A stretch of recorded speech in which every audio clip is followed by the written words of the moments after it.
You keep using the term fostering, so Yeah. explain what that means. Fostering is taking an animal out of a cage situation in a shelter, or an animal that's not ready yet to be put on the floor for adoption. A lot of times, little tiny kittens that still need to be bottle fed or nurtured until they are at the right weight to be spayed and neutered, which North Shore Animal League America takes care of all the animals before they're adopted. We spay and neuter. I don't personally do it, but North Shore Animal League does.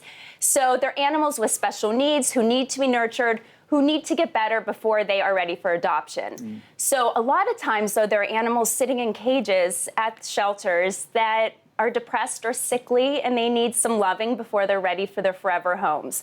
So in that case, my husband and I take lately it's been kittens, but an adult animal that is in need of nurturing. And Yoda was a Persian cat who was completely emaciated, dropped off by his former owner, just dumped at Animal League, and he was so pathetic and sickly.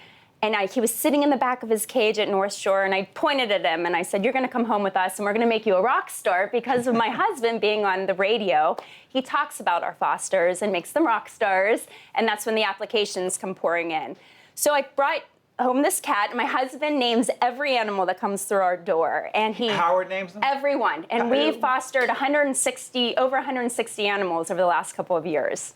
And Howard has named all 160, No way. everyone. So he saw this pathetic guy come in. He named him Yoda. He looked like Yoda.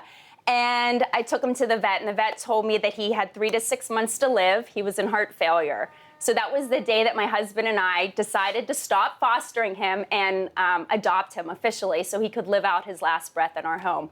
Well, it was the beginning of kitten season, and I had my first litter of kittens that I saved from being euthanized at a local municipal shelter, brought the kittens home. Yoda walked down the hallway, and I opened the foster room, and a miracle happened. Yoda walked into the room, started nurturing the kittens, grooming them, making sure they ate all their meals, slept with literally one eye open. Kittens would escape the foster room. He would go on his hind legs, Steve, and corral them back in. It was remarkable.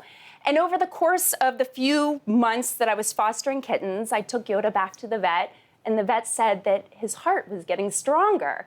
And here we are, a year and a half later.